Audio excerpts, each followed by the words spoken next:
Morning बच्चों, आज के हम वीडियो में प्रिंसिपल ऑफ मैनेजमेंट ही पढ़ेंगे। उसमें से कुछ जो टॉपिक थे वो स्किप हो गए थे, तो उसको हम देखेंगे।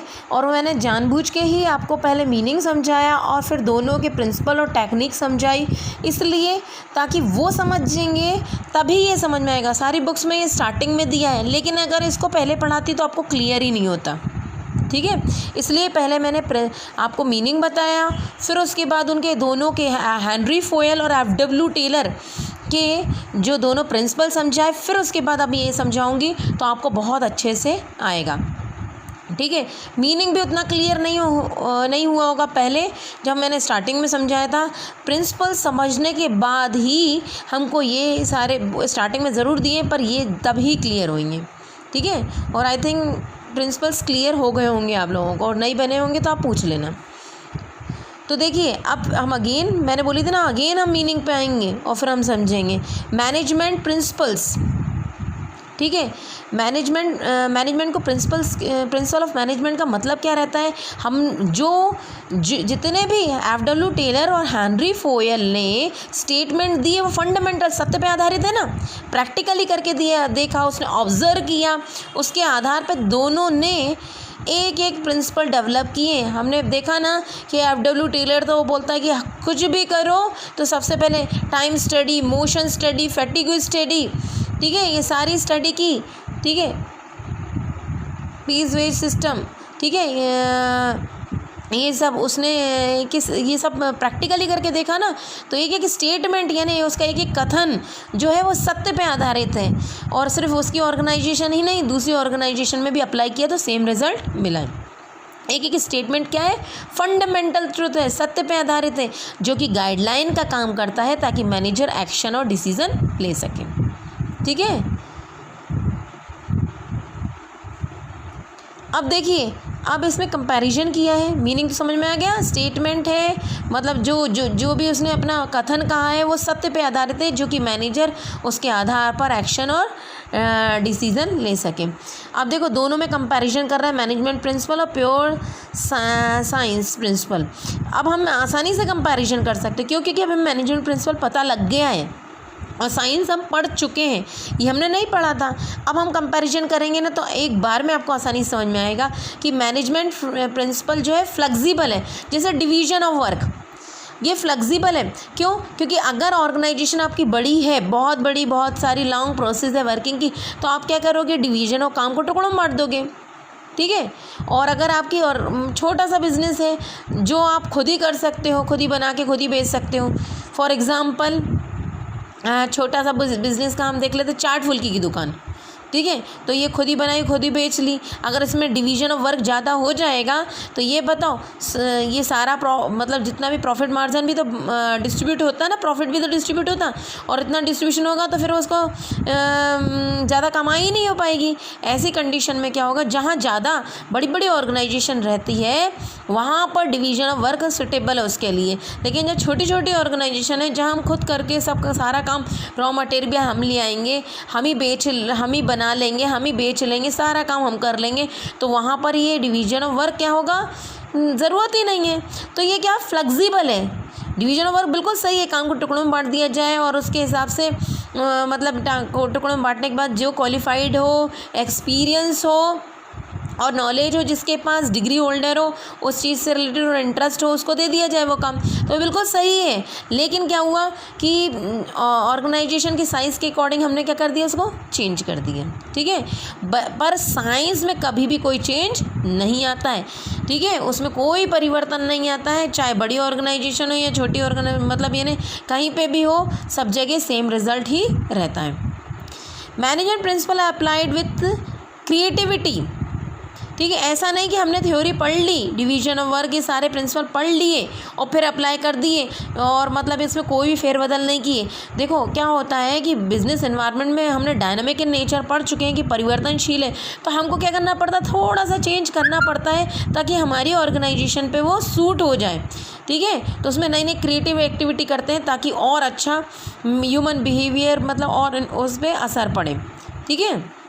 जो चेंज करते हैं, देखो नया नया चेंज करते हैं तो व्यक्ति क्या होता है, नया नया एनवायरनमेंट जब एज ए मैनेजर अपॉइंट हुआ और वो देखता है कि नई नई प्रॉब्लम्स आती हो, नई नई प्रॉब्लम को हैंडल करने के लिए नए नए डिसीज़न लेता है, नई नई क्रिएटिव एक्टिविटी करता है, जिससे उसके बिहेवियर में भी परिवर्तन आता है। ठीक है। और साइंटिफिक प्रिंसिपल जो रहते हैं एब्सोल्यूट रहते हैं, स्टैटिक मतलब कोई परिवर्तन नहीं आता है। ठीक है। Management principle have to keep the pace with the changing requirement of business environment, whereas scientific principle do not change with time। ये टाइम के अकॉर्डिंग क्या होता है, ये जो टाइम के अकॉर्डिंग क्या होता है, चेंज होता रहता है। ठीक है। प्रिंसिपल्स में हम जैसे अभी अप्लाई हो रहे हैं और अब हमारे इन्वायरमेंट में चेंज आ रहा है, बिजनेस इन्वायरमेंट में, तो वो चेंज होते रहते हैं। लेकिन साइंटिफिक प्रिंसिपल जो रहते हैं, साइंस के प्रिंसिपल जो रहते हैं, उनमें कोई परिवर्तन नहीं आता है। ठीक है।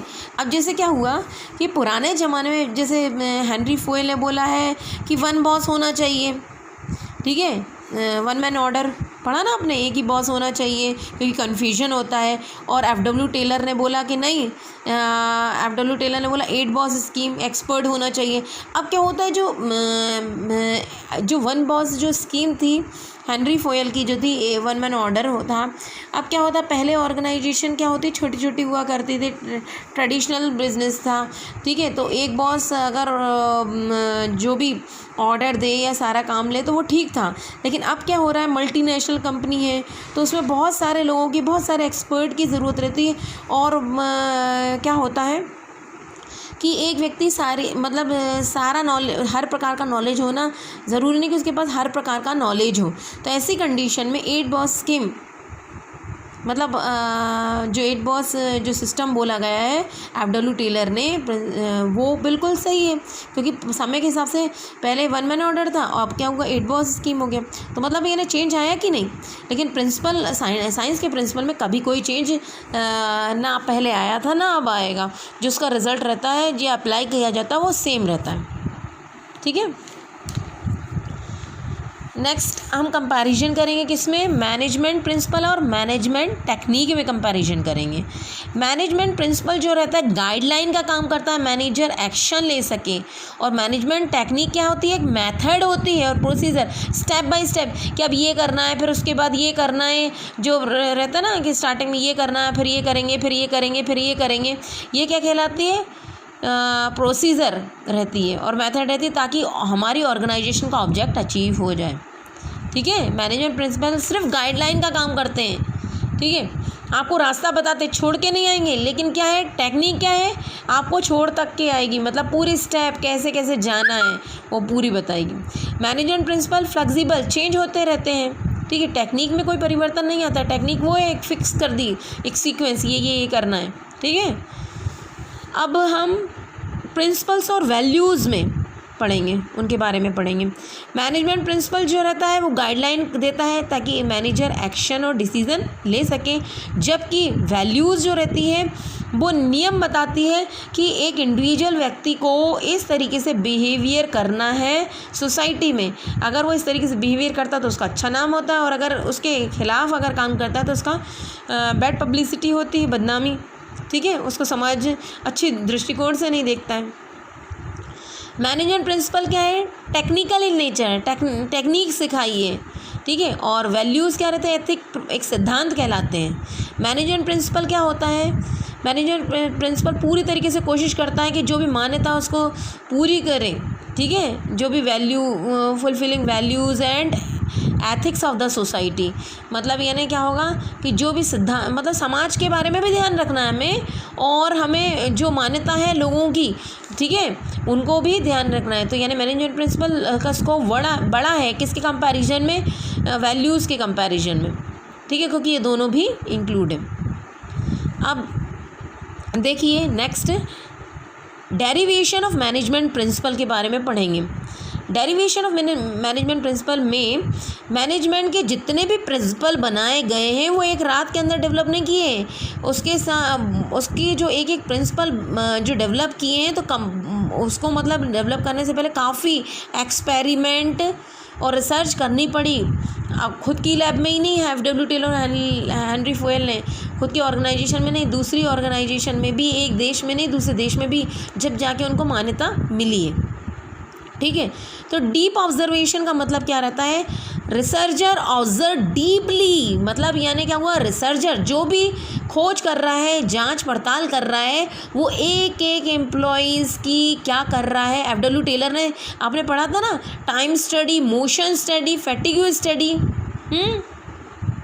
ठीक है, मोशन स्टडी में हमने क्या पढ़ा था कि उसकी पूरी गतिविधि, जो भी एम्प्लॉय काम करता है तो उसकी पूरी गतिविधि को नोट डाउन किया, उसकी एक्टिविटी को नोट डाउन करने के बाद उन्हें देखा कौन से प्रोडक्टिव एक्टिविटी और कौन सी अनप्रोडक्टिव। प्रोडक्टिव मतलब जो काम करने से संबंधित है, ज़रूरी है, और अनप्रोडक्टिव मतलब फालतू, जो मतलब इधर से उधर घूमता रहता है, वो अननेसेसरी मूवमेंट, उसको अननेसेसरी मूवमेंट को कट डाउन करके और फिर उसके बाद क्या हुआ, उसकी एनर्जी लेवल बढ़ा दी, प्रोडक्शन एक्टिविटी बढ़ गई। ठीक है, एफिशिएंसी लेवल बढ़ गया वर्कर का।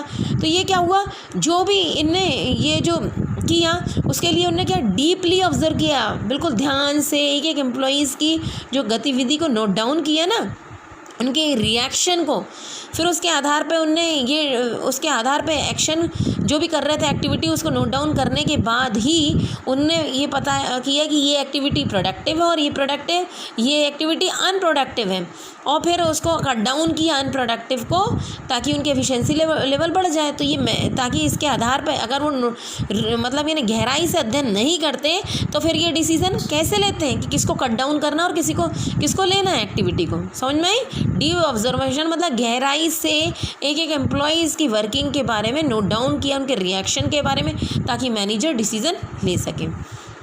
रिपीटेड एक्सपेरिमेंट, जो भी स्टेटमेंट जितने भी प्रिंसिपल बनाए हैं उन्हें टेस्ट किया है डिफरेंट ऑर्गेनाइजेशन पे, अलग अलग ऑर्गेनाइजेशन पे, अलग अलग एम्प्लॉयज़ पे किया। ये नहीं कि ये जो एम्प्लॉयज़ काम कर रहे हैं तो उन्हीं पे बार बार किया तो वो तो और परफेक्ट हो जाएंगे, बार बार उन पे ही काम है। ठीक है, तो डिफरेंट कभी ये ग्रुप से ले लिया एम्प्लॉयज़ के, कभी दूसरे ग्रुप से ले लिया, कभी दूसरे ऑर्गेनाइजेशन के एम्प्लॉयज़ से ले लिया। ठीक है, उन पे एक्सपेरिमेंट किया। ठीक है, और अगर उनको सेम रिजल्ट मिला, ठीक है, हमारे ऑर्गेनाइजेशन के एम्प्लॉयज़ और दूसरे ऑर्गेनाइजेशन के एम्प्लॉयज़ अलग अलग जो ग्रुप लेकर और सेम रिज़ल्ट मिला सेम डायरेक्शन में, तो सभी ऑर्गेनाइजेशन से तब जाके ये स्टेटमेंट क्या हुआ कि प्रिंसिपल ऑफ मैनेजमेंट के नाम से डेवलप्ड हुए और ड्राइव्ड हुए। ठीक है, जैसे एग्जांपल दिए, if it is observe that efficiency level of employees is increase by dividing the worker according to their capability, then it is tested in different organisation, and if the division brings specialisation in all the organisation, then only the division of labour is accepted as principle. जब ये observe किया गया है, employees जब काम को टुकड़ों में बांट दिया, ठीक है, काम को टुकड़ों में बांट दिया और काम किस हिसाब से दिया, उनकी कैपेबिलिटी, उनकी इंटरेस्ट और एक्सपीरियंस के आधार पर, क्वालिफिकेशन के आधार पर दिया गया, और फिर उसके बाद वो काम कर रहे हैं तो एफिशिएंसी लेवल बढ़ गया, और ये टेस्ट डिफरेंट ऑर्गेनाइजेशन में किया और सबने एक्सेप्ट किया, तब जाके और वो विशेषज्ञ हो गए उस काम को अगेन एंड अगेन परफॉर्म करके, तब जाके ये प्रिंसिपल को एक्सेप्ट किया है। आ गया? Thank you.